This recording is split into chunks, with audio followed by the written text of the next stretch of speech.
welcome to another episode of Talk with Renee Dalo. It is me, your girl. If you're watching the video, I have a lot going on. I've got big headphones. I've got spiked up hair. It's a look if you're here on YouTube with us. Today I am joined by the lovely and fabulous Johanna Renoth. Did I say that even remotely close? You said it very, very well. Thank you. Because everyone who listens to the show knows I have a long-standing history of asking exactly how my guest says their name and then completely messing it up. So thank you. Thankfully, I came close. Thank you so much for being here, Johanna. Thanks for having me. I'm excited. I'm excited too because this topic today is going to piss a lot of people off or make a lot of people feel quite free, I think. Our topic is social media even really worth it? I feel like it tends to ruffle some feathers one way or the other. So we're gonna see where we end with this. But I'm very excited to talk about it. Well, thank you, and I'm glad you're here. You know, as someone who has spent the last decade in the wedding industry, it's not lost on me how much we have been taught. And I'll say, as an educator in the space, I've taught it too, to really spend a lot of time and energy on our social media presence. So when I got your email and you were just like, no, I'm not on social. And I know I said this to you, but I am embarrassed to say that I read your email. I read about how you're not on social. And then I went to your website and looked for several minutes to see if you had an Instagram. I was like, because that literally, it was like muscle memory. I was like, oh, I love her. Let me read her website. And then I was like looking on the footer, looking on the header. Wait, there's no Instagram. There's no Instagram icon. And then I was like, and that is precisely the point. That is precisely the point. So tell us the backstory here. Tell us how you came to this being your topic. Yeah, totally. So what you need to know is I tried to market myself on social media a couple years ago when I was still doing different things. I was a coach, an executive coach, and I sucked at it. I was so bad at it. I hated it, right? It was this whole thing. Like every day I was like, oh, I have to make a post. I hate it so much. Like now I have to do this. I have to do that. I don't want to be on stories. And it was a year and a half of just basically bitching and moaning about this, right?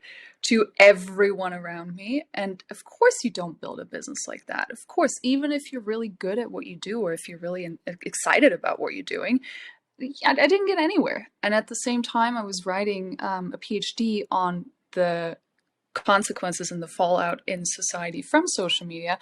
And I thought, these two things, me being bad at it and then it sucking also from sort of a meta level perspective in terms of, you might have watched the documentary The Social Dilemma. We're now quite aware of the challenges of social media. They still have some advantage as well. We can talk about this to give everyone listening a more balanced perspective so they can decide for themselves if they want to be on them or off them or cut back or, wherever they fall in that spectrum. But for me, these two things came together and I felt like, well, wait, I'm studying this. I hate this. I know that it doesn't really align with my values. So what am I doing here? I'm an adult. I don't have to be on these platforms.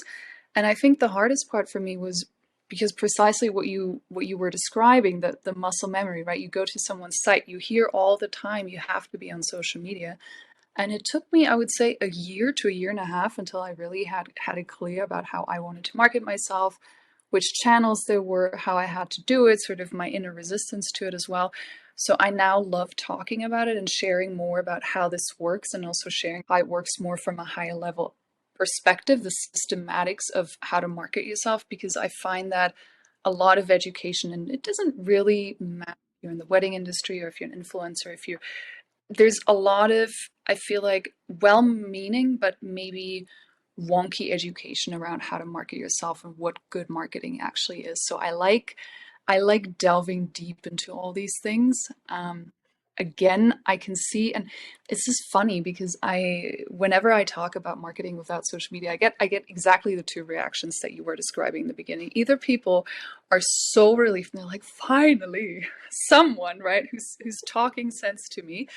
Or the other reaction is that people are really triggered by this because it's like, it's either a shame-based reaction because they kind of know that socials aren't so good for them and maybe they're not so good for the bigger picture. So it's kind of like, well, I shouldn't be doing this, but I am, and you kind of shrink a little bit.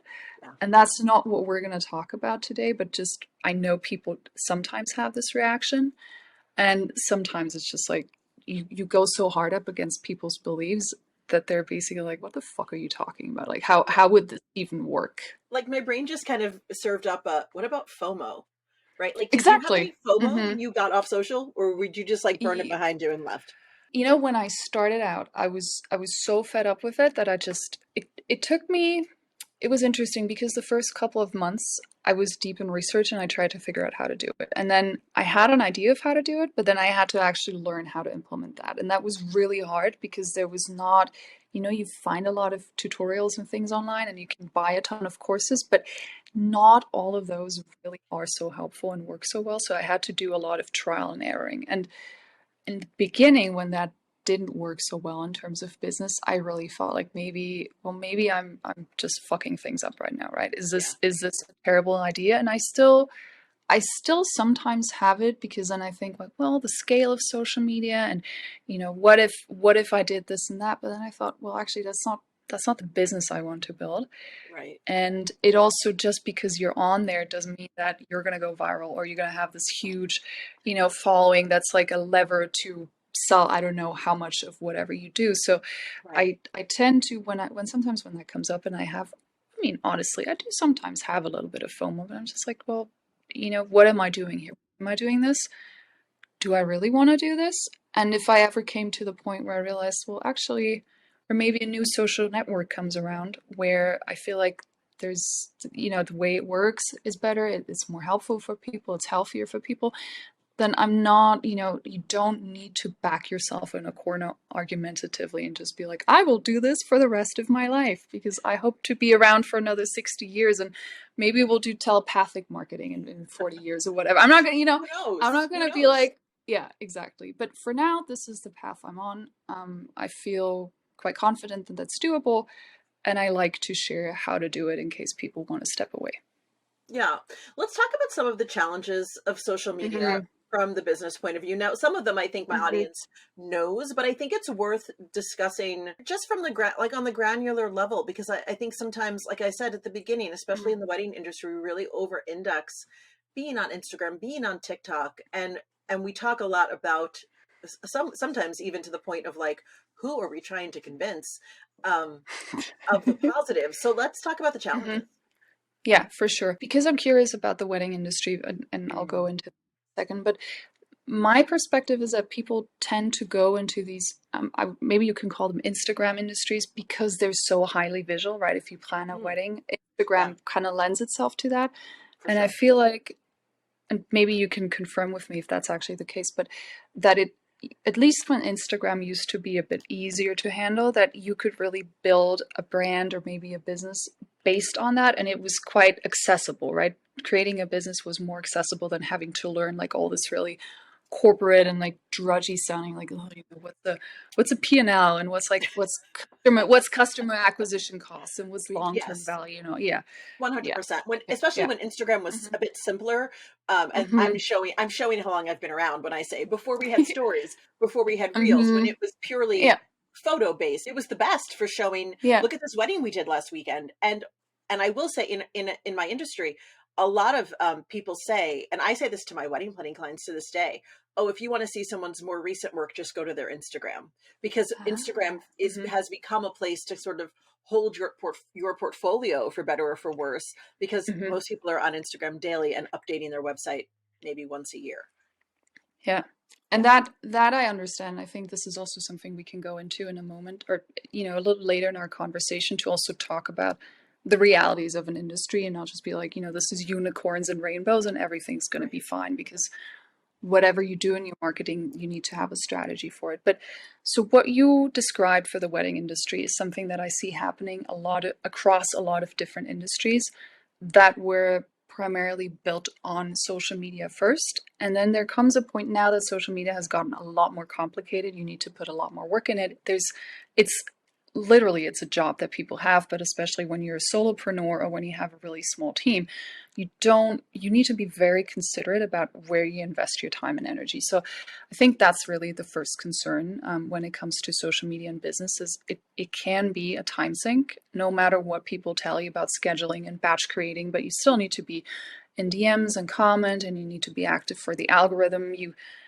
I think also people feel they need to be on a lot of different platforms at once. So there is the time and energy factor. And when it's only you running a business, or even if you have a VA, or if it's a very small team, you need to be extremely considerate about where you spend your energy. And my perception is that social media the way it is right now, especially with the pressure of the algorithms, you can feel a lot of, I would say, a big draw to be on socials a lot, but you need to keep in mind that just because you have a following doesn't mean that you're doing business, right? Or that you have money coming in. So I think that is, as apart from the time and energy thing, social media can be a big illusion in terms of how successful and effective what you're doing really is in your marketing, because again, follower numbers, likes, and comments don't equal business. And I think this is also something where I got caught up a lot, when I was in the very early stages of promoting myself on social media, because I felt like, oh, I have 1,000 followers on LinkedIn, like I'm so cool. But at the end of the day, you can have 50 and have 3 people book you, and that's great. Or you can have 10,000 and everyone says like, oh, whatever you do is so pretty,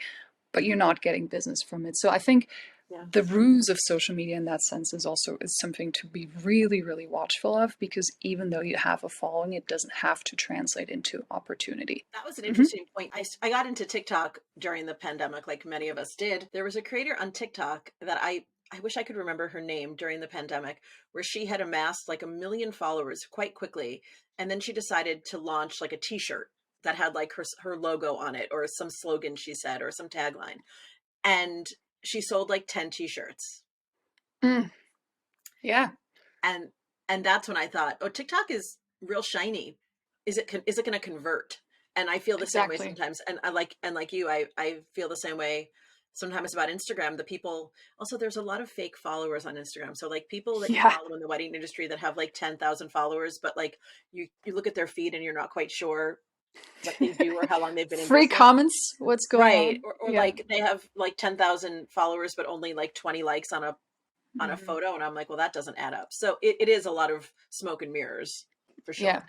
Yeah. And then now that we've talked about these more, I would say, more everyday concerns, I also want to take you maybe out one step. We'll just focus our perspective like maybe one level out, because where I'm most concerned, especially for solopreneurs and small businesses, is because you don't own any of the marketing channels on social media. And what that means is you think about it like old school marketing, when you had an address book and you had people's, I mean, given consensually, right? We're not talking about spam here, but if somebody had opted in, you got the J. Crew catalog or something. I love that as an exchange student in the States. I was like, oh, it came again. Every month I was so excited, and my American family was like, who is this weirdo from Germany who's excited about a clothes catalog? And I was like, we don't have this is cool. I love it. Yeah. But you would opt in, and people had your physical address, right? And that was something that nobody could take that from them. I mean, if you told them, I don't want to get this anymore, then that is sort of the boundary you would place. But aside from that, nobody could come in, steal the address book, or do something that you couldn't reach out to your clients anymore. And that's what it means to own a marketing channel. And in the digital world, we can do that as well with email and SMS marketing. Those are the typical examples.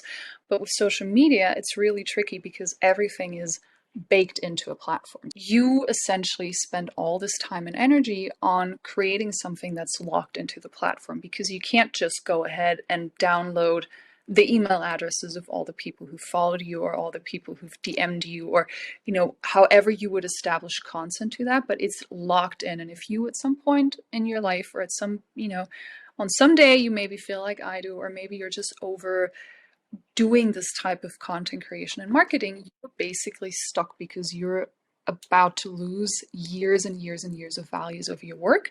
So you're kind of in this place where you're damned if you do and damned if you don't, because you might not want to be on there anymore, but you really can't move anywhere else. And also, I find it's really interesting how we've gotten so it's like a no-brainer that you can't move your following from Instagram to Twitter or, wherever the overlap is. It's like you either do videos or you do short form blogging, which Twitter is, or you do TikTok dances, but there's no overlap between these. There's no way that you can move them around how you, for example, with email marketing and you have email addresses, you can move those between providers. So it doesn't matter if, for example, you use MailChimp, which is one provider, or you use Flowdesk. You can move email addresses and you Yeah. access the service at different points. And then I think the other big thing is, so you don't own anything of what you do on social media. It's not like you're investing all this time and energy into building out your own website, or you own, let's say, digital real estate. You're building, I've once heard someone refer to this, and I think this brings it home quite well. You're building a house on land that you don't own, Yeah. which I think is also something to consider. And then lastly, you don't have any way of really establishing a direct connection with your audience. You think you do because people respond to you, but it's really the algorithm decides who gets to see what you do. And even if someone follows you and they think, Renee is like awesome and I definitely want her to plan my wedding, or, whatever, that doesn't guarantee that they see what you do in the feed. And even if you might have something they probably are super interested in, neither them nor you can guarantee that you have this line of communication established. And I think that to me is that really sucks, because it used to be really different before Instagram and all these platforms updated to algorithmic feeds. I do also understand that there are some constraints in terms of the advertising revenue model that they have, but it really is, if you use these platforms for marketing and to establish trust and to show people your work and to help them to get to know you, you're really almost at the mercy of these companies that decide, well, you know what, today you didn't dance, so people are not going to see your video. But if you're a good boy or a good girl and you're going to do, 3 more trending dances or whatever, then maybe I'll start showing whatever you made to people again. Or, you can just pay. I also want to ask you about this because this is something that I started noticing. I mean, I think I've known it for years now. I noticed it in myself, in my own like buyer's journey of whatever. So years ago, when everyone in my little group of wedding planners were coming up on Instagram and we were posting our little brains out and we were, doing all the things. One of my good friends used to she keeps very good track of like who's following her and she's very aware of all that. And she would Mhm. say repeatedly to me, she would meet with a couple. They would say, I found you on Instagram. I love you. They would have a meeting, like a consult, and then they wouldn't book her. This didn't happen often, but the times it did happen, she took note of it. And then they would continue to follow her and they would continue to look at her photos, right? Like her photos, like her Instagram stories when she was educating. And she was so frustrated because she's like, well, what do I have to do to get these people to, to buy? And that has been going on. I would think every single wedding pro listening has had this happen to them. But then I saw myself just a couple of months ago doing it myself, looking and looking and liking and not really, and maybe chatting with someone and being like, I don't know if they're for me. I think we get into this social media as entertainment, right? Where the people on the other side of the screen, even if we've spoken to them, don't really feel real to us because again, Mhm. they're on the other side of a screen. And I think that's, or I wonder what your take on that is as far as like the conversion of viewer Mhm. to buyer. Is it just such a big gap now because we're so used to this as part of our culture? That's a super interesting question. I think I see there are several layers, and so I'll start with the nerdy part of my answer, and then we'll go into the business part. I love the Because nerdy answer. we'll nerd out for a second. So when I did my PhD on this, I was actually interested in figuring out how Instagram specifically, and then the tech industry behind it, how it's changed how we interact as people with each other. And it really, I think now we've had Instagram for a good decade and we've had social media. Facebook's been around for almost 20 years. So it's really, the effects have really, I know it's crazy, right? The It's effects crazy. have really set in. Yeah. And in ways that aren't always so noticeable to us because we've just been used to being on these platforms and using them in certain ways. And you could also then speak to, well, how do the algorithms manipulate us to do certain things, right? What's the relationship there? But I would say generally, what I've noticed and what I've also read is that social media isn't really that social, because at the end of the day, we're all sort of building our brand or our digital avatar, our identity as people on there. And especially when you're a business and when you're a solopreneur, again, when you're the face of the business or when your name is the brand, I think it's really, really challenging to separate that. I mean, even off social media, it's hard. Like, where do I begin and where does the business end and where does it, can you even separate that? And when you're a personal brand business or a solopreneur on social media, I think people view you or can view you as a person, but then it's kind of like, well, oh, they're also selling me something, right? That can create confusion, but also this way of us being on these platforms, really, we're not in community, but we're more like, if you imagine this as a network, we're all sort of like isolated nodes doing our own thing. And it's really not just because we're maybe selfish or have narcissistic tendencies that we want to display how awesome we are in social media, which also happens, but it's really the underlying logic of these platforms that tends to separate us more than it connects us. And I could see that we we stop connecting the profile to a person, right? We're just like, well, this is, it's almost depersonalized. This is just a thing. We're just consuming each other in the feed. I think, well, through It's scrolling, true. you digitally consume people in that way, and that's always been the weirdest thing to me with social Yeah. media. That's where I was like, I don't love doing this to other people. I don't want people to do this with me. But Yeah. so that was the nerdy answer. Just for context, because I think when we talk about these things, it is really helpful to have context and not just think that it's you failing or you just losing your mind with it or Yeah. an individual being frustrated. This is something that's happening. A lot of people are experiencing in varying degrees of intensity. And then the more practical thing is when you look at the bias journey and marketing strategy in general, social media is really tricky because you have all stages of the bias journey are happening in the feed, on your profile, in the story. So Yeah. for example, with email marketing, you can do a lot more because you have this. I'm just going to contrast this because it makes it easier to understand. So with email, you're in people's inbox, they click on something, you give them a tag, and you can set up this really fun sort of bias journey, and you can get information on, well, are they just, is their wedding like 2 years away? Are they just got engaged? They know it's not happening next year, maybe the year after. They're in the phase where they're still looking, right? They're just sort of browsing, they're Right. basking in the excitement of an engagement. They're not at the point where they're like, okay, we're gonna need to get our shit together and organize our wedding. And then there are the people who've maybe booked a call with you, or maybe they've inquired about a call, right? Those are different stages of the bias journey, and other people have had a call with you, and now the question is, how do you close that deal? That, on other platforms like email, you can really separate that out and talk to people on a more individual level. But on Yeah. social media, that all has to happen in your stories, in the feed, and on your profile. And that can make things really, really tricky because you kind of don't know who are you talking to and what stage are they at. So you kind of just have to create content and sort of hope for the best. So I don't Well, think, that's what we say about like mhm, screaming into the void. Like you're yeah, just throwing something like you're throwing mhm, spaghetti at the wall, seeing what yeah, sticks. Yeah. Yeah, exactly. for sure. I guess the question that I think everyone in my audience is probably thinking is, so were you able to be successful off of social media? Because I Yeah. think there are people in the wedding industry who would love to be given permission to let it Mhm. all go if they Yeah. could. Yeah. So I'll be super transparent. The first year was really hard. But that was also because I had to figure out by myself how to do it. Yeah. And I didn't really have, so what I love, for example, about being able to do this podcast is now that I can walk people through what I went through.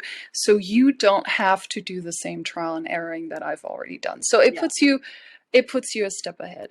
What I did was, because so the biggest challenge I had, and I also think I need to speak to that because I did not have any, because I was so consumed by social media and I was so consumed by how on earth do I do my marketing, I kind of neglected building up my website really well. And I had an email list, but I didn't really take care of it that well. I had written some blogs, but I hadn't really thought about how to do SEO. Also, just really started thinking about SEO. But just in general, there were a lot of moving parts to what I was doing. And then I also went through a change in what I actually did in terms of my business. So everything was up in the air, which I don't think is what would happen to someone who's in the wedding industry who thinks about this and just doesn't like social media.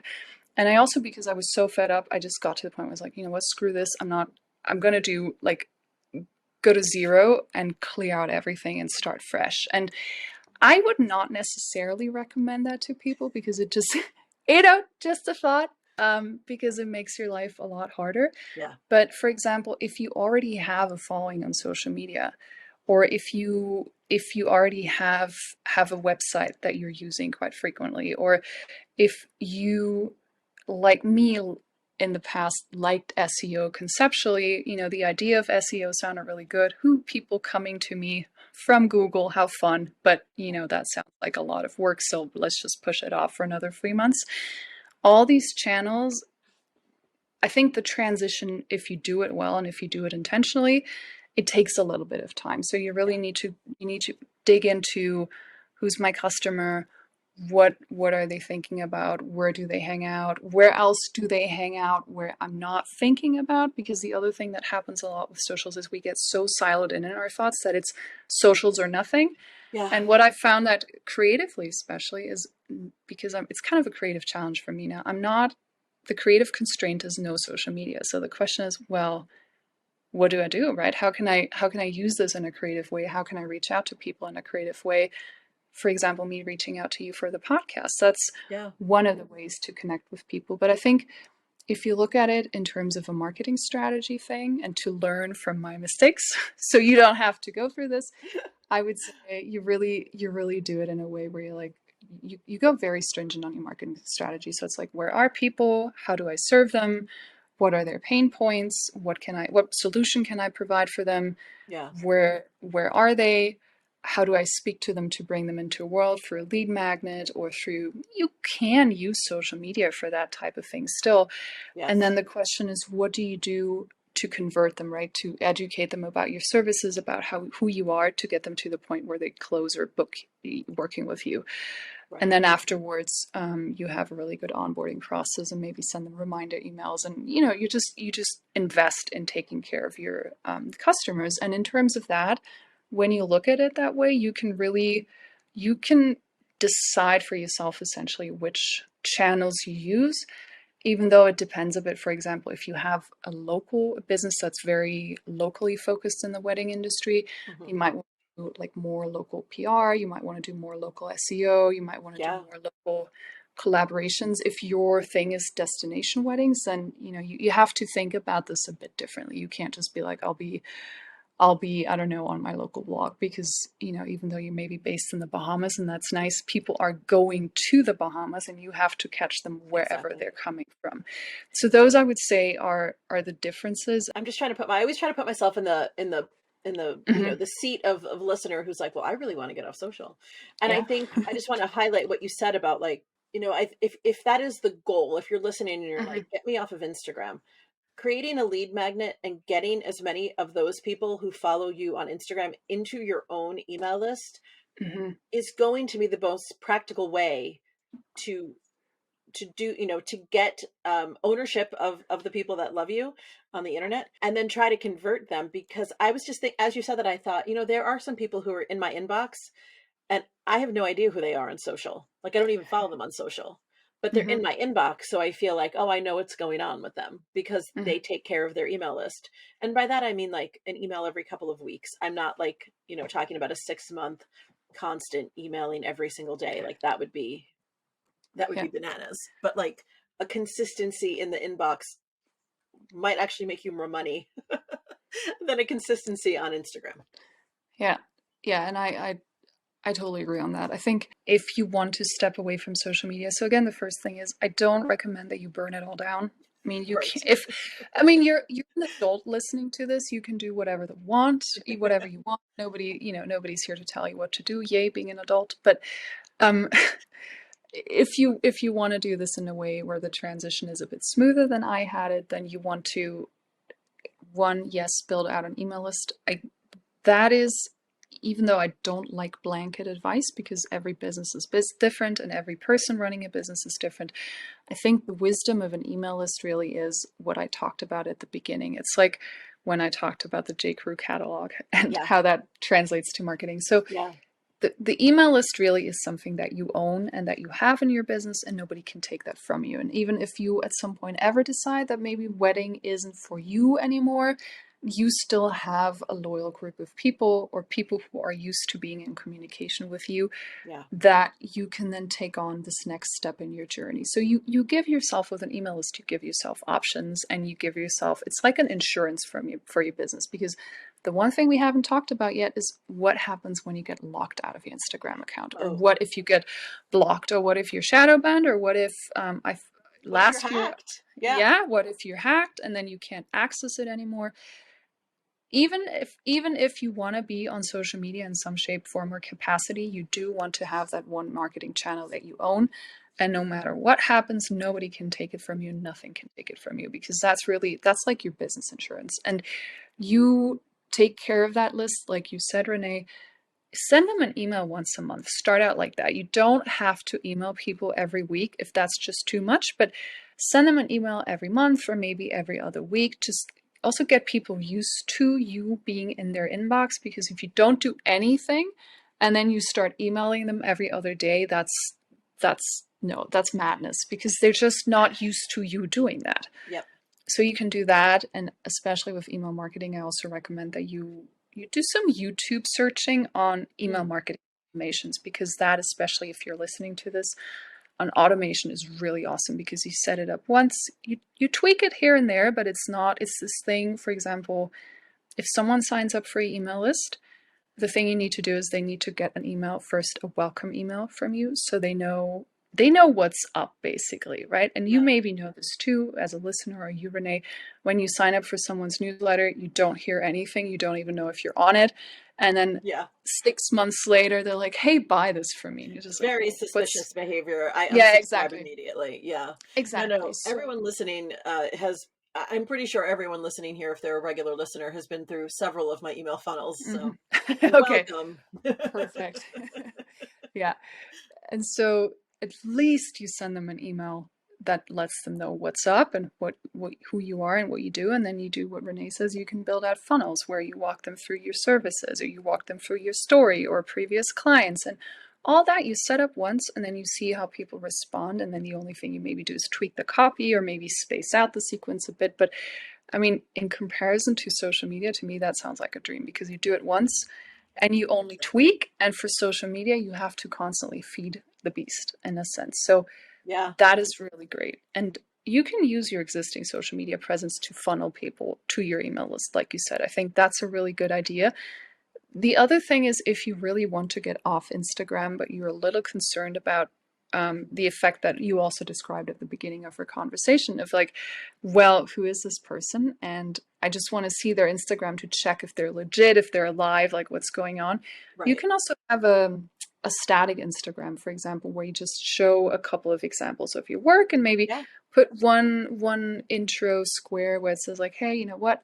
I've cut down from social media, but here's an overview of my portfolio. And if you want to be in my world and see what's up with me, I have a podcast, or I have a newsletter, or I write a weekly blog. And we can stay in touch like that, and Yeah. you Or a can see Substack now. if I'm, yeah, Substack is all the yeah, rage, right? It could be Substack. yes, Um, I love all this. I want to, because I know I'm running out of time with you. I want to pivot a little and talk about you as an entrepreneur, and talk yeah, about, I always ask my guests about what they're doing for their own self-care. For a little context, I actually run a membership for wedding pros and creatives that is all about sustainable self-care, because the wedding industry is very prone to burnout, very, very notorious for taking care of everyone else except ourselves. So what would you say, Johanna, is like your non-negotiable, can't live without it self-care ritual these days? sleep, sleep. Sleep. Yes, sleep. Yes, enough sleep. Naps. I'm a prolific napper.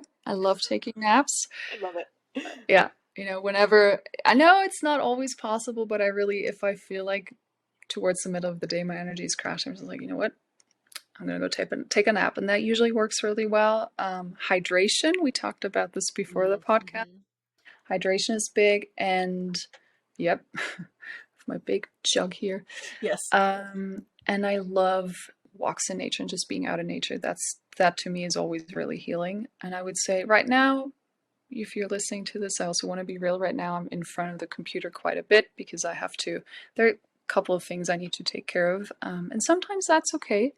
I Yeah. feel like it's also with self-care where because I also went through burnout, and then I had this phase where I was like, oh, I'm just going to be very chill and make sure I never overexert myself ever again. And now I've noticed, I think it's also the wisdom of knowing how your own energy flows and how your own, maybe physical or metaphysically, whatever speaks to you, Yeah. the awareness of that and understanding that if you know yourself and you feel for you, it's actually okay to have phases where you're more on and off and on and off. That's just as fine as someone who gets up at like 7 every day and then walks out there 8 hours or 9 hours and then is done. There Yep. are different ways of going about it, and I think self-care is especially powerful and potent when you understand how you best operate yourself and sort of distance yourself from the the recipes or stressing out about maybe not following the recipes or recommendations. Yeah. And that's another reason to get off social, because TikTok is lousy with people telling me how I'm supposed to spend my day, which, which I get, but also like, trying to unhook a little bit from the hustle culture is Yeah. interesting when your algorithm shows you a Hmm. lot of that on the daily. Um, All the time. right. And because this is a new year, people will be Hmm. listening to this in the new year. Do you have any rituals for the new year? Do you do like a word of the year? What's your goal setting strategy? I can tell you what I'm not going to do. So I used to have word of the year that wasn't really working because then I realized it's actually more like word of the quarter, Mm. right? Mhm. As different things were happening. Yeah. And then a couple of years back, I was like, you know what? I'm just going to see what happens and let the year unfold. Also, not the greatest idea because the risk is nothing happens. Right.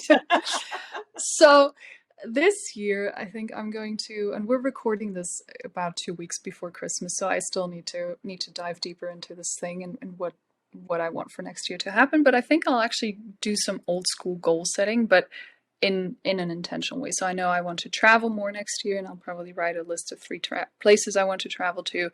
I have income goals. I write those down, but then I also will reflect what's realistic. And also, I Yeah. think what I'll do, especially with the business goals, is to write down the steps on how I plan to achieve it, which is something I used to not do in the past. So I would either set really big goals and they wouldn't happen, or maybe just partially happen. And then I would be really frustrated with myself, or I would just chill and hope. Well, not really hope, but, Yeah.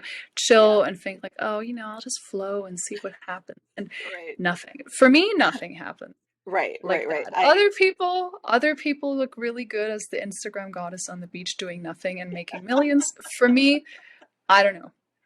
Maybe it's not meant for me in this life. So that's sort of where I'm at with the goal setting.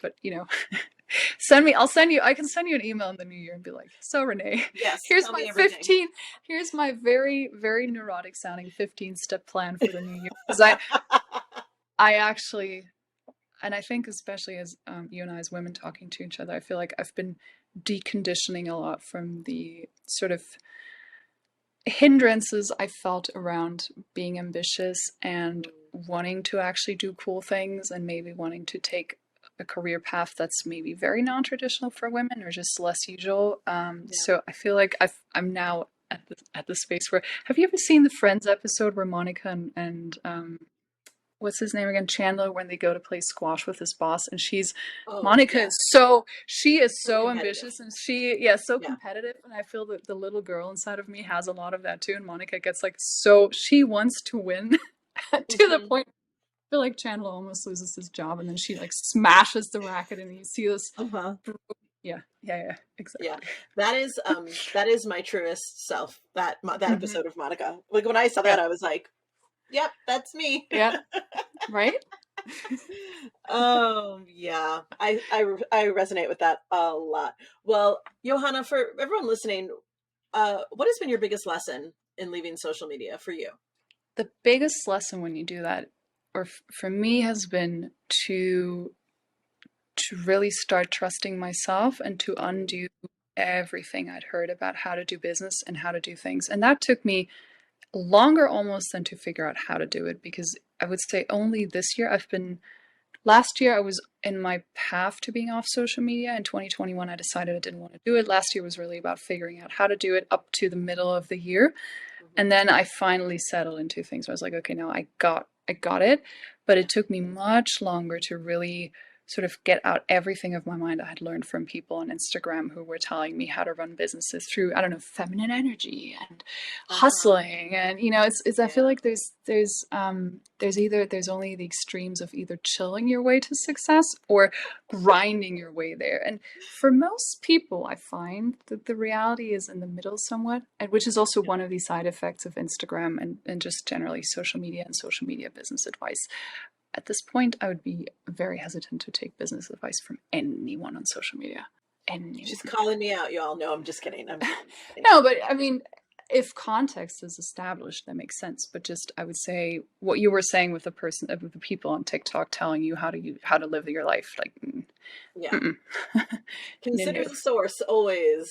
Yes, Yeah, consider the source. always, always, always. Yeah. Johanna, thank you so much for being here. You are so wise, and it's honestly so refreshing to have an episode where we're talking about social media, but we're not telling people what to do, but we're Mhm. saying, what do you want to do? Exactly. Because it, you know, well, first of all, also thanks for having me because I was Of very course. excited to be on this show. But yeah, it's your business. At the end of the day, it's your business. And if you feel, I mean, even if everyone's telling you you have to be on social media, and also all these well-meaning people around you, you get when you have a business, you know, like your uncle's cousin's brother who says like, oh, but I know someone I went to Yes. college with and they're All now these making experts pop out of the woodwork. drop shipping or whatever. You know, like what, I don't even have a drop shipping business. Like, what do you want from me? Yeah. You you will be up against all this advice and all these best practices, but at the end of the day, I think, and especially for solopreneurs, if you are very, you know, again, a very small business with a VA or maybe one other person, everything you do is an extension of your own capabilities and your own energy levels and your own well-being, your own self-care, how you're doing. And if there's something that you just hate doing and you're just telling yourself and forcing yourself over and over and over again to do it, that's the worst recipe for burnout.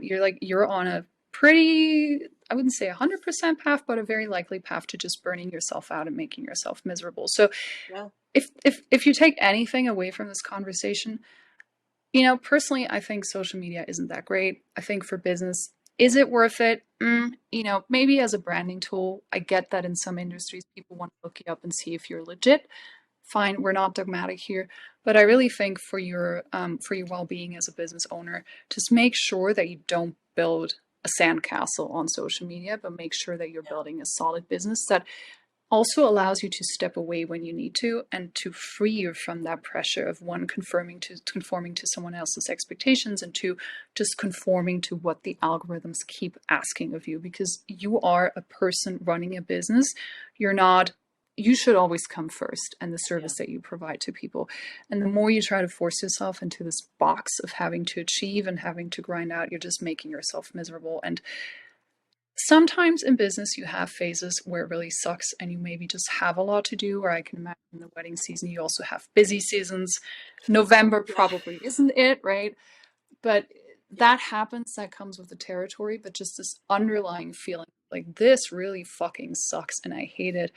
You don't need to do that to yourself. You're an adult and it's your thing. So give yourself the permission. You're listening, I give you the permission that if you hate social media, it is okay to start looking for alternatives. You do not have to be mean to yourself every day to Oh, run a business.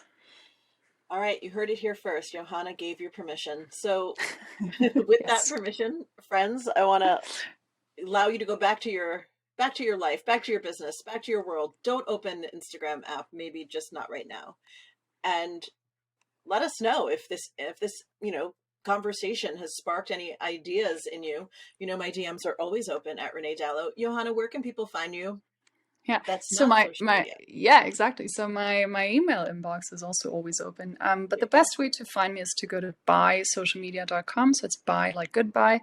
And there you'll find resources, you'll find a way to contact me. You can sign up for my newsletter that I send out once or twice a week with marketing tips focused on how to market without social media, and also just helpful advice, I guess, for building a sustainable, stable business, as unsexy as that sounds, but that's really it's kind of where it's at. That is So, where it's at. We will link right, to your website in the show notes so everyone can very perfect. easily find you. Thanks so much.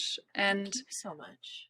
because you can't DM me, like, feel very free to send me an email. That's totally fine. I'm excited to hear from you. Thank you so much, girl. Thanks for being here. And everyone Thanks for else, having me. oh, of course. Thank you for spending your time with us, and we'll see you next week. Bye for now, friends.